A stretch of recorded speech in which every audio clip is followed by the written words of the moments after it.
When you're talking about cigarettes, alcohol, or sex, those are optional activities. Spending is something that we all have to do. And so if you go too far on the extreme, you create this bias and this stigma around spending money. And then you become like the people we warn others about, where they got a big old pile of money and they're still counting beans and putting them on a scale because they think they can only spend $1.25.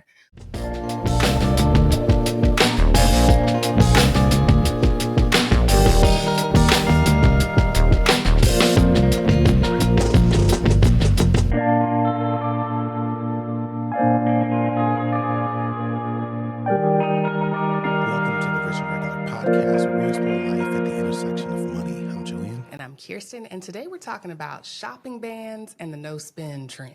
Right. See how I did there? A little rhyme, little something to get us started. But first, I want to shout out C Mitch 22, who left a 5-star review that said, "Awesome show.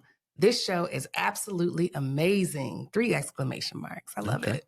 Started listening in 2024 and haven't missed anything. If you want a podcast that will make you think while also teaching you not only about finances, but how to live your daily life, this is the podcast for you. Kirsten and Julian really speak the truth, and check their series Money on the Table as well. One of my favorite episodes was when Julian talked about fatherhood. That really blessed me. My family is going to be moving to Atlanta next month, so hopefully we can meet you all one day with your in-person meetup. Okay, listen to the end, gang. And yes, I always listen to the very end. Be blessed. See Mitch 22. I thank you. I like that. This warmed my heart. I appreciate that. And your name reminds me of my mama. So it does. That might be your mama. Nah, my mama don't. She ain't all that. Right. She don't know how to do all this. No, that's really, really cool. And I'm still waiting on the invite to this meetup too. So we'll see. The pressure is there. Yeah, like, and it's to the left of me. You said it, so we're gonna hold you to it. All right, I'll just do a meetup by myself. Do it. I'm the one people listen for anyway. Okay. All right. So there's a couple reasons I want to talk about this. One, because there is a financial trend that kicks off, it seems like every January. I don't know if you remember last January, it was loud budgeting, which is basically the practice of telling people you ain't got it. That's a Gen Z, rebrand. Everybody else would just say politely declining. But this was called loud budgeting. And this year, what I've noticed is a lot of like shopping bans, no spend months, going a year without buying clothes, just some sort of abstaining from shopping. And I really knew it was a thing when I read Kate Flanders' newsletter. She's an excellent writer. She's one of my favorite writers, but she wrote this book called Year of Less a couple of years ago. And it went viral recently. She said it's like the book went viral? The book went super viral because there's so many people that are trying to do this shopping ban. For those who are unfamiliar, Kate Flanders did a year-long shopping ban and then wrote this book, A Year of Less, about her experience. And it is very personal. She talks about alcoholism. She talks about all kinds of things that was uncovered just by choosing to not shop and actually deal with the emotions that she has. And so she talked about how viral the book is going, how it's like the number 200th book on Amazon bestsellers, which is huge for a book that was written, I don't know, at this point, 7 or 8 years ago. So it's over there on the shelf. Yeah, it is. I remember reading it on the flight back. I'm assuming it must have been from New York. In full transparency, we have the same literary agent. Shout out to Lucinda. And I remember reading the book and being really inspired. It gave me a lot of license, not just to, obviously know that there was obviously something stirring in the psyche and in the hearts and minds of people out there, and with regards to wanting to cut back on all things and just live more simply. But just to like write more boldly and creatively and transparently, I thought it was a really, really great book. So if anyone out there looking for a read, we highly recommend that one. But yeah, you're right. I was wondering if you're going to be like a new trend. I was like, because, I know I've been in the game long enough to know, like, I probably know about 4 or 5 different versions of this. When I say new, I mean algorithmically relevant. Because you're right. We did an episode on no spend challenges. Yeah. In 2021, maybe? Well, it's in the archives. I'll link it. But it was more so, I think, centered around no spend groups, though, right? Well, that was one of our suggestions, was to join a Buy Nothing group to support you in your no spend journey. Yeah. But yeah, it's been a thing for a long time. Yeah. But people are just hearing about it. So that makes it relatively new. And I have actually come around to actually really appreciate that. Like, this is an open time for a lot of people who are saying, you know what, something has to change, and I decide that I want to take these things a little bit more seriously. Money tends to always be one of the top resolutions for people in the new year. And so hopefully this conversation and the bank of other times that we've mentioned similar topics, or this other topic specifically, is something that helps push someone over to the edge, or at a bare minimum just starts to incorporate this way of thinking and these kinds of habits into their everyday life. That's typically all I really ever ask for, is to say, if you are warming up to the idea, you're practically already here. Yeah. Let me just help you feel a little bit more comfortable. And for a lot of people, you realize that it's very motivating to be like, wait a second, like, you're not alone. You're not crazy. You might be alone in your particular social group, but there's a community for that. There are other people that are doing it, and you don't have to start from scratch. You can learn from a lot of other people who have done this in the past. Yeah, I get why people love them. Again, I used to be a no spend shopping ban kind of person. It gives you the allure of structure. It's a fresh start, this feeling of control, and there's an immediate win. Like, there's an immediate benefit. It's like fasting on a diet or something like that, because you have this immediate win where you automatically see more money in your account or less of a balance on your credit card in week one. So you get this short-term boost of savings.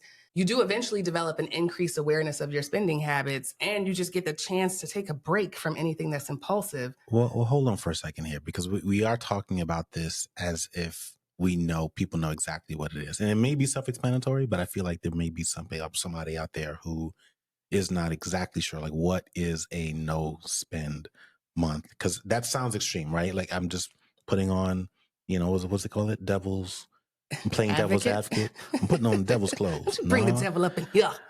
But it is exactly what it sounds like. Now, to your point, not exactly.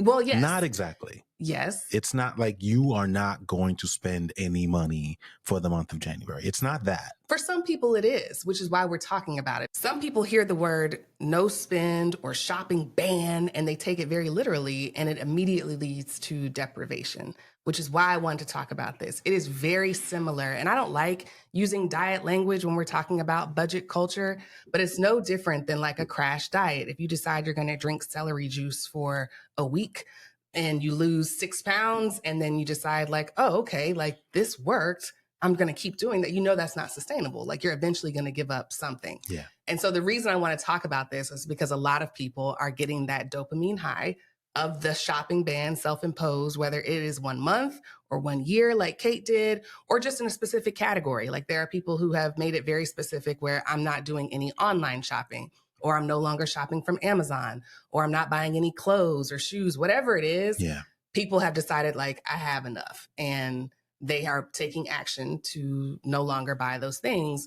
But if you don't talk about the holistic solution and what exactly you're trying to solve for, then you'll just incorporate it's not a broken solution, but it is a incomplete solution into your lifestyle. Yeah, I agree with you. I have the same sensitivities to approaching this as I do whenever the conversation about diets or new diets, which is another thing, right? Like, every year there's hey, have you tried the new cayenne pepper new recycled version of something that, yes, can lead to immediate results, but can also like cause a lot of harm if you're not really careful. And I just like to think of this, when done well, is, I'm going to coin my own thing here, where it's like the glass of water effect, which is, when you just need a glass of water, like you in the club, you've been there for a long time, Not the club. or it's, there might be some people who still go to the club out there. It could be that you outside, whatever it is, you're just tired, you're thirsty, you just need a glass of water. You just need a moment to pause and to do what you know for sure is going to nourish your mind and your body. And I think that's what this is about. Some people do fasting, to your point, but you're not going to fast all day, right? Like, even if it's part of your religious belief, there's a certain amount of time where you can bank some calories just to make sure that you're not actually putting yourself in harm's way. And so I think these kinds of challenges or windows of opportunity, whatever you want to call it, I think present an opportunity for people just to pause for a second and say, whoa, like, what was that? Let me reflect on all I've consumed. Listen, both, financially and emotionally and just all of these things. Let me just pause for a second and say, what was that? How do I feel? What do I remember about the last time I paused? What's changed as a result? what needs to be a bit more permanent, what needs to be removed, what do I need more of, Yes. etc. And I think it's a good opportunity for that. It also kind of makes me think of, and my heart still goes out to a lot of the people in California. I know we have a significant amount of listeners out there who are still dealing with the results of the LA fire.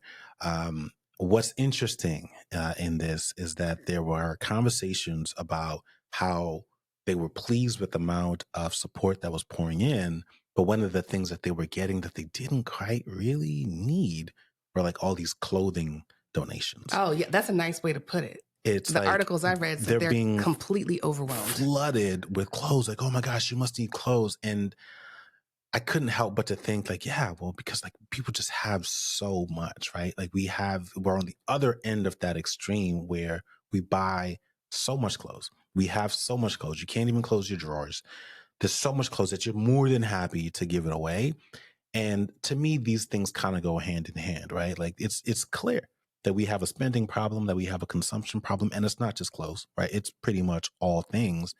And, no spend challenges, I think, are a bit of an opportunity for people to say, hey, am I contributing to that? Or what side of the equation? How close to that extreme am I? If I needed to give away 20 items of clothes right now to someone that I knew lost their home in a fire, could I do that? And would I not miss any of the things that I have? Would I not be inconvenienced? That's a pretty good sign that you already have enough. Yes. You know what I mean? And so you don't have to wait until the end of the year. Now's just as good as a time as any to just start cutting back. And more importantly, to start thinking about how do you not find yourself in the same situation next year where you have more than enough and you're just going to end up giving it away. Well, it's going to get thrown away. That's the interesting part about the LA donation story, is that not only are they overwhelmed with clothes, like just piles and piles of clothes from all over the country and even their big old state, most of them are garbage. Most of them are fast fashion brands. They're stained. They've got holes in them.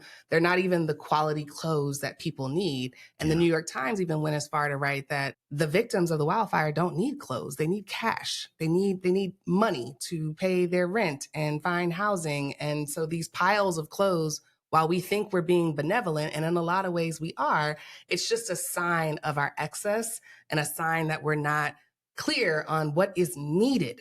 Yeah. What is needed, not just wanted, but like actually needed in the times that matter. I know. Now, I want to clarify, because I do think that there are some people who benefit from abstinence-only mindsets, because that's what I call this. Like, if I don't want to use a diet culture reference, then I'll just use a sex reference. But it's like only teaching your kids about abstinence instead of educating them on sexuality and sex.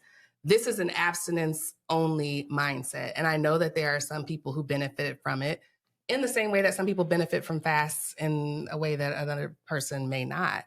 But if you're a crisis-minded decision maker, meaning you need things to be in flummox before, is that a word? I think it is.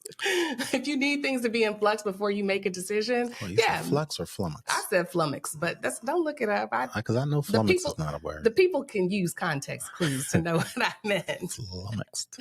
But if you're one of those people, then sure, like cutting it off might help you. If you're someone who's motivated by social accountability or group dynamics and group challenges, then doing this with some friends might also be, your thing. Yeah. If you need to see immediate results, let's say you're like me and neurodiverse and you really benefit from seeing an immediate result, yeah, maybe this could work for a short period of time. Or just people with addictive or compulsive personalities. Sometimes, going back to your glass of water example, sometimes you don't know you need a glass of water until you have one. Like, that's where our son is. Now he's only 7, so that prefrontal cortex is still developing. But sometimes I can just look at him and it's like, you look ashy. Your mouth sounds dry. Like you need some water. And then he has it and he's like, oh my God, that was great. So I do think that shopping bans can help people like that. But for a lot of others, cutting your spending completely without understanding your habits can backfire. It can leave you feeling deprived and then just swinging back into old habits. You can use the challenge as a punishment instead of as a learning opportunity. So you just continue to beat yourself up for even having the cravings or for having all of the stuff that you have. You go into this shame cycle. Or if you don't replace the shopping with a healthier or more fulfilling habit, it's like teeth whitening. people who like bleach their teeth before their teeth. Teeth. Right. See, my brain is not. People who bleach their teeth before a special occasion. Like, if you just go back to drinking coffee and wine, and like, it's just you're gonna have to keep doing it, and eventually you'll ruin the enamel. Like, there are some things that are not supposed to be white all the time, and there is some spending that isn't bad. Like, not all spending is bad. Yeah. I wanna zero in on your comments around abstinence, because I think that's another very loaded word for a lot of people, and it lives on that end of the extreme, and I think it's something that a lot of people are just afraid to try, like this idea of going cold turkey for a wide variety of reasons, right? Like going cold, it seems extreme, it's scary, it's like a sudden halt to a way of life, and I think a lot of people, as a result of what they've seen in the mainstream media, or maybe someone that they know, just immediately write that off as a solution. And so they by default think, I'm going to try this. And it's like, all right, I'm just not going to buy, I'm just making it up, Starbucks this month. And I think, you can start there, but I do think it's important that you feel something. That's a part of this process, is that you cut back enough on something so that you actually have something to reflect on, something to experience that is of value, that can help lead you to another direction. You also brought it up, and it made me think, as odd as this sounds, you know who Reggie Noble is? If I said Reggie Noble, you probably wouldn't know who that is. No. There's probably only a couple of hundred people listening to this podcast who would say, I know who Reggie Noble is, and they're men probably just like me. Reggie Noble is more widely known as Redman. Oh. Okay. Well, child, you should have said that. I know Redman. You know Redman, but if you really knew Redman and you listened to his music, you would know he actually throws his real name into his raps all the time. I say that because he just released a new album, and it's basically like the part 2 of one of his most legendary albums, which is called Muddy Waters. Mm-hmm. And I was listening to it, and it brought me right back to like the 90s. The reason why I'm bringing this up is because he said that the reason why it took so long for him to get into the space that he needed, because he just went through a pretty messy divorce. And after that divorce, he abstained from sex and weed for 2.5 years. Wow. Which is what led him to get to the point where he could make music, like, again, as real fans, like Reggie Noble fans, who he is, to get back into that space versus the space before, where he was, like most people know Redman to be, living his life, being on the edge, probably, smoking and drinking and doing all kinds of things, because that's who he is.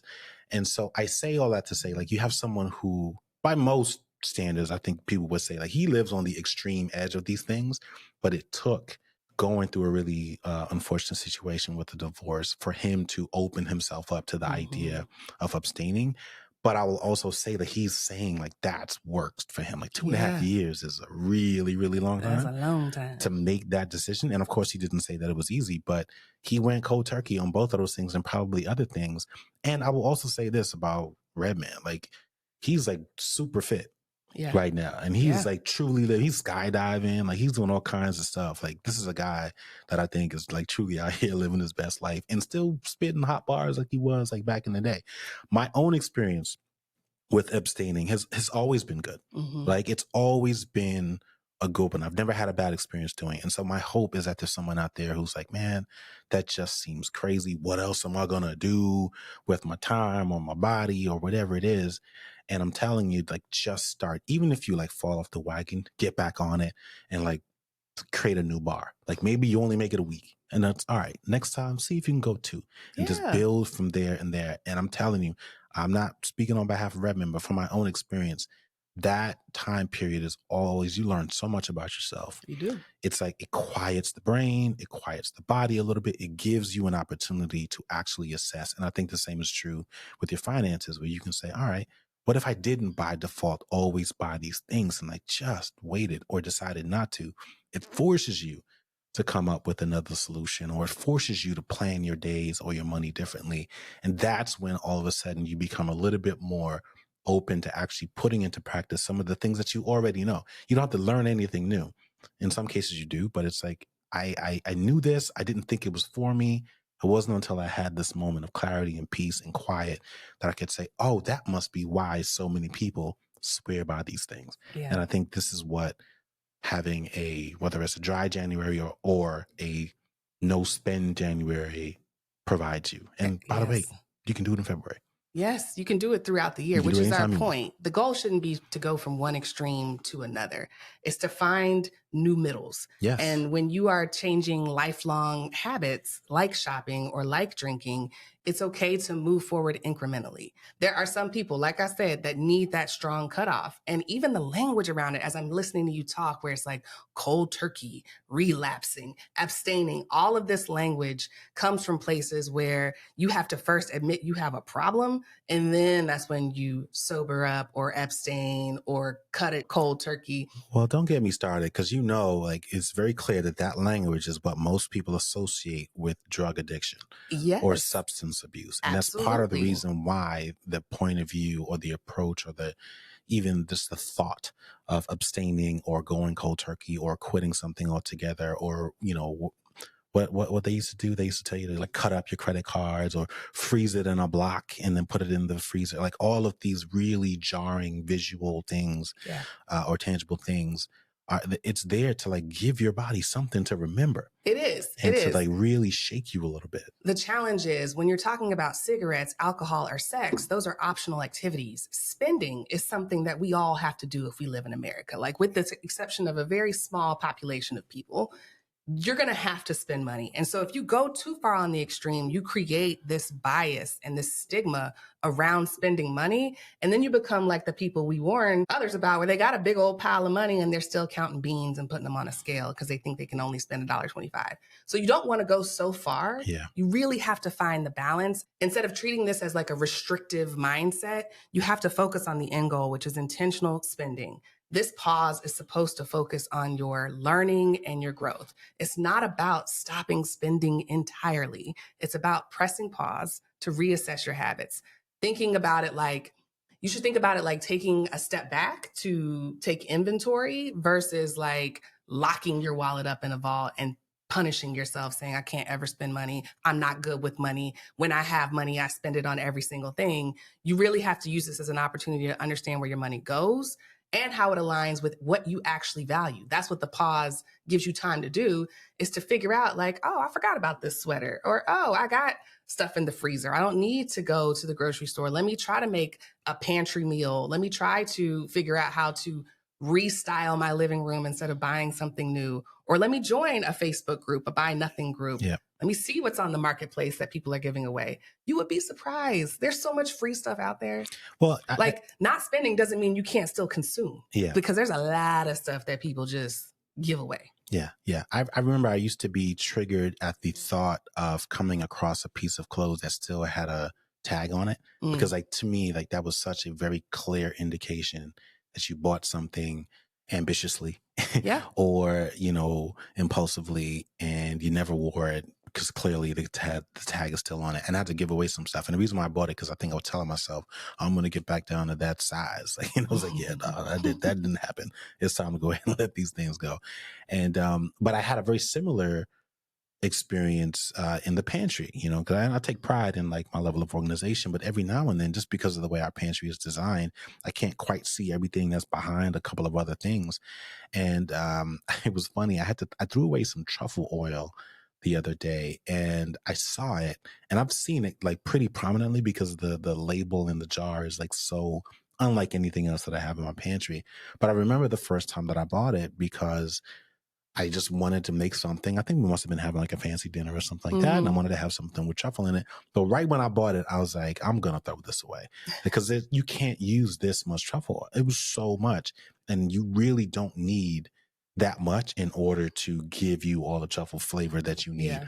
We would have been having truffle fries, truffle mashed potatoes. And then it's not special no more. And then it just didn't become special anymore. But I finally threw it away. And I think what was also interesting is because someone gifted us like a pack of like truffle stuff. There was like truffle salt, and then some more truffle oil. And then there was like a truffle paste, which we ended up using a couple of those things. But I had a lot of truffle. And I was like, I don't need this. And it was just like a little reminder. And First so going through the process of throwing that away and throwing away a couple of other things just reminded me how quickly we can make these kinds of ambitious decisions where you have this intention, or, in some cases you're just locked into it because a certain thing is only sold in certain amounts, which was the issue here. But it just reminded me, because there were several things. It was like, oh, I'm going to have this and store this. And between your freezer, especially the freezer, I'm big on the freezer. People believe their freezers are like magical treasure boxes. Yes. Like some things, if it's been in there for more than 6 months, I'm willing to bet you should just throw it away. Yeah. Like, just throw it away. Or like, eat it.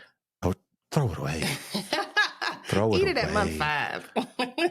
And I mentioned that, I remember your mom, quick side note, didn't she like save a piece of our wedding cake? Oh yeah, for a year. Saved it for a year. That's tradition. That's tradition. And then we tried to eat it and we all, it's horrible. Just throw it away. We could open it, take a picture of it, and that's fine. But like, nobody wants to eat thawed year-old cake from your freezer that's been burnt and smells like peas and pork chops. It was gross. What are you talking about, my mama? Listen. But I do like that, because you have mentioned the expiration date on pantry products a couple of times, whether you're talking about spices or just oils or flavors that you're not going to use. I think that actually gives people an incentive to use it. To me, it's very similar to clothes. Like, I no longer have special occasion clothes. I'm just getting dressed. Like, whether this is something I would wear to a grocery store, I'm just getting dressed. Like, you don't have to think of clothes that have occasions. If you want to wear a dress to the grocery store, or if you want to wear shorts to church, like, you should just get dressed. They are clothes. All of the meaning is attached to your own stuff and society stuff. But like, if you own it, use it. I went through a similar experience with respect to clothes and wardrobe, because you reminded me, the last time I went through that was probably a few years before. This is when I knew I was definitely getting ready to leave. So I was like, I'm not buying no more new clothes. That's how I knew I was done with corporate life. And I was like, because I've spent thousands of dollars on this wardrobe. And yes, it served its purpose. But I was like, I'm over it, dude. Like, I'm not going to keep on doing this, because like, you really do have to factor that into these jobs. Yes. It's like, I need to look a certain part. I need to spend a couple $1,000s if I ever plan on ascending past a certain level. And then I said, you know what? I'm going to straight capsule wardrobe it. That was the closest I ever got to it. And it was always going to be some combination of these things. And that was where it was going to stop. To your point, it was business casual, and I could leave here and go anywhere else and not ever feel like I needed to adjust. And I think, to your point, like, whether it's your pantry or whatever it is, there are opportunities to do that, to stop investing, which goes back to like not investing, because we use that term when we're talking about expensive clothes. I'm talking about like making these long-term expensive decisions, but they're really just expenses. You know what I mean? We call them investments, but like, they're expenses. And that to me can be a bit of a stepping stone towards working towards these kinds of things. You may have already done it in your own way and said, you know what, no spend. I'm not buying any more work clothes this year because I got more than enough. Or I'm not going to buy any more, these products because I have more than enough, et cetera, whatever it is. But like that to me is a bit of a stepping stone to get someone to say, all right, now I'm just going to live off of what I have. I'm going to enjoy it. I'm going to wear it down. I'm going to reassess, and I'm going to reallocate that money towards doing things that actually bring money into my household, as opposed to allowing all of these little tiny death by 1,000 expenses erode my investing goals or my retirement goals. Yeah, I think that's the very first step, is just to audit what you already have. You can start in your pantry, your closet, your subscriptions, whatever it is. You might be surprised by what you find. And that can be a starting point for saying and acknowledging, I have enough. I have enough furniture in the house. Like, is every room full? No, but I can move a chair over here to this corner. And matter of fact, sit in that corner. I make it a point to use every single room in my house, every single corner, every single bathroom. If the couch is over here and I don't know if I ain't never seen my room from that angle, I'm gonna move a chair over there and see how it feels. Just because it's important to recognize what you already have. And I think the second step is to learn how to enjoy things without owning them or buying them. I think this is one of the most underrated skills in the US right now, is just enjoyment. Enjoyment as a skill, learning how to enjoy things, learning that you don't always have to have an opinion on everything or everybody. Yeah. You can just learn to enjoy it instead of focusing on what you can't buy or what you don't have, you can explore what's already available to you, whether it is a library, a public space. You can swap with friends if they got something that you like. It's about getting creative with what you already have access to. So, for example, instead of shopping for books, I might revisit one that I've already read. I read books multiple times because I get something different every time I read it. That's the benefit of neuroplasticity, which is how your brain changes as you go through experiences. The next time you read that book, it feels different. You pick up on something different. Instead of buying home decor, I might rearrange the space with what I have. I might move an art piece from upstairs to downstairs. I might add a mirror from in one room or whatever it is. Like, it's just about enjoying what you already have and like really enjoying it. Yeah. Yeah. And you know what? I'm going to jump to the other end of that spectrum and say it's also around making sure that you focus on the pain that a lack of discipline has led you. Like, you can't ignore what may have even triggered you to say, perhaps I need to look at this a little differently. And it could be that you happen to scroll through an article that very clearly outlined how behind you were on your retirement savings. Or it could be that you are tired of spending interest and credit cards, debt that's been revolving for a couple of years or a couple of months. Whatever it is, like, those things have very serious detrimental costs, not just to your financial life, but also to your emotional well-being. Like, it weighs on you, right? And so you really want to make sure that you're clear on the fact that you are making a choice. You're choosing to continue to live in this cycle of debt or the cycle of frustration or whatever it is, in favor of all these other little things. I'm going to take a quick sidebar because it happened to pop up on my feed today that Netflix was looking to raise prices again. And I was like, what? That's crazy. For what? For what? For what? Like, they just hit record numbers of subscribers and they're going to raise prices again. And I was like, oh, because they just gave a bunch of money to Beyonce for the football game. And they just gave a bunch of money to, get what is it, rustling or something has been popping up on it now. And it's like, well, if this is what you're going to be, well, I'm not particularly interested in that anymore. Yeah. And so we can scale that down if we need to. But it's little things like that, Yeah. because you can always turn it back on. But, there's a part of this that's really just general mindfulness and being a good steward of your money and monitoring your cash flow and budgeting. But at some point, it's also just a matter of assessing, because we especially when it comes to things like subscriptions, when you subscribe to something, it's like you're allocating a certain part of your attention to this person, this entity, this company, whatever it is, this community. And if it's not giving you like a multiple in return, you owe it to yourself to reevaluate whether or not it's worth it. Because that should be the exchange. Not was it worth it? It should be giving you a multiple of that, because that's what the companies are getting. Like, they're getting a multiple. Like, it doesn't cost them what they're charging you. It costs them less, but they're building in their return. And I think you need to flip that a little bit and look at your own life and start ensuring that you're getting an adequate amount of return from the things that you subscribe to, or the money that you spend, whether it's on food or clothing or luxury experiences or just basic necessities. It could be insurance. Like, are you getting your fair share and then some from those things? And if not, that's probably something that should be in the consideration set, should be included in this no spend or quick little ban or just a refresh. Because if nothing else, it just gives you an opportunity to be honest with yourself about the role and the value that it's actually giving you, because the decision that it is valuable could have been made in a prior life, in a prior state of being, like back when you really, really valued those things or when you really needed that thing. But that doesn't mean that you needed to have subscribed to it or that you need to keep buying from that place. And I think this is what this is really about. And so it's about looking at the pain that the neglect has caused and letting that continue to be the motivator. Because sometimes some people aren't going to be motivated by the good things. We know people like that all the time. We're not going to call them out because you got a bad habit of doing that.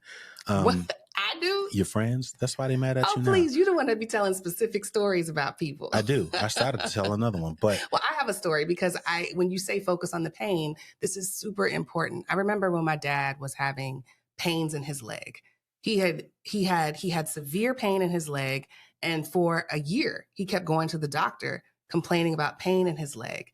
At some point, the pain got so severe that he actually had to get an MRI or whatever the procedure is to see, like, what is it? Yeah. And it turns out it was his back. The back is where the issue was. And it was causing pain in his leg because he was adjusting to how he walks and because the nerves are all connected. And I think when we talk about money, so many people misattribute the pain to something else versus their own decisions. It's their paycheck, it's the cost of living, it's the city, it's the house, it's the landlord, it's something else. And there are so many attributes that can cause pain in a financial life that unless you are focused on it and actually dedicated to try to find the biggest pain point instead of trying to just overhaul and get a quick fix, you're going to miss it. So for example, if cash flow is the issue for you, it's not that you don't make enough money in a month, it's that it comes in at the wrong time.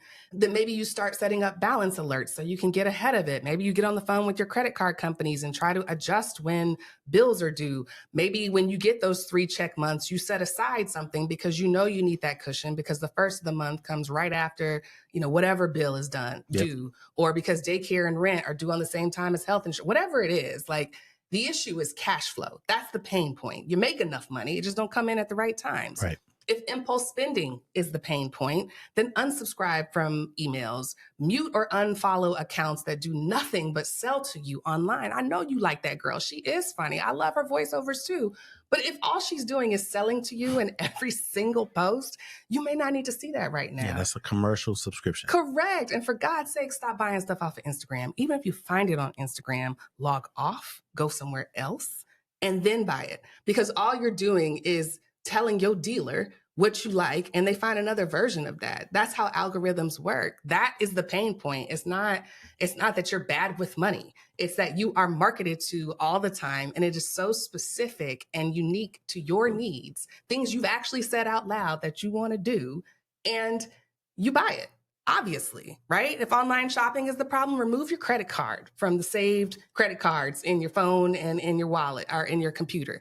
It is inconvenient, but it slows you down just enough so that you can think about whether or not you actually need this thing. Like we get so frustrated about the things that we can't do in our lives, whether it's travel or take time off. And it's like, okay, well, the same $1,800 that trip would have cost you, you spent on Klarna and Afterpay and TikTok Shop and subscriptions. And if you would just pause that, like, there it is.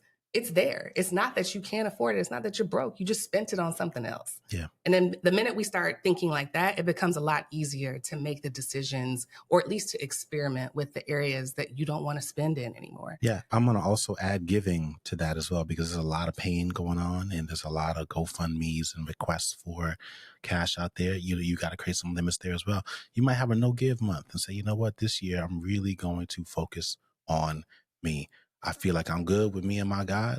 And, I hate it for the people who may have grown accustomed to my financial support, but I've been doing that to my own detriment, and I can't help anyone if I am not secure and stable and financially strong on my own. And so you owe it to yourself to be able to say that. And hopefully, in addition to all of the other things that we've spoken about, this is the last time you need to hear this kind of conversation or, be given this type of instruction. And hopefully people just start to incorporate those things, because this is what it's made of. Yeah. This is what, like, the future that you are looking for is made of. It's going through short periods of time of discomfort, using that time to learn and reflect about where you've been, and then taking all of that wisdom to project where you think you'll be in the future. And I'm willing to say, of someone who's done it several times over, I look back at some of the periods that I thought at the time were like about deprivation and cutting back, and I don't even remember them. Like you would have to really, really drill down and lock me in to be like, oh, what were we doing back then? Like, oh yeah. I mean, at the time, we didn't eat out. At the time, it felt like, man, this is a big step back, or this is a big stop, and hopefully it works out, blah, blah, blah. It hurt at the time. No different than what we say to our son. But trust me, 3 months from now, you're not going to remember this at all. It's just going to feel normal that you are better, that you're lighter, that you're faster, that you have more money in your pocket, or more money working for you in the stock market. And like, it's just, you're replacing it. It doesn't happen instantly. In some cases it does, but I can't tell you when that's going to happen. But in most cases, yes, it is briefly uncomfortable, but it leads to, again, this multiple of return, positive return, that I think more often than not makes you really appreciate making those decisions to come back. I love it. So those are our 3 tips. Audit what you already have, practice enjoyment and learn how to enjoy things without owning them or buying them, and then focus on the pain. Figure out like where the real pain point is. Yeah. Yeah. All That's right. good. All right, y'all. I'm not spending no money this month. I mean, Only food and heat good luck. and Wi-Fi. Good luck. That's it. That's all I need. All right, y'all. Well, thank you for listening to another episode of the Rich and Regular podcast. Speaking of pausing and reflecting, take some time to pause and reflect whether you like what you heard. Because if you did, you can let us know by leaving a 5-star rating and review or drop a comment below to keep the conversation going. We will see y'all next week. I don't think I pressed record. Early April Fools. I'm just messing with you. Oh my God, Julian. See, that's how you start the new year, y'all. If you like videos like this and want to see more, make sure you click subscribe and turn on notifications.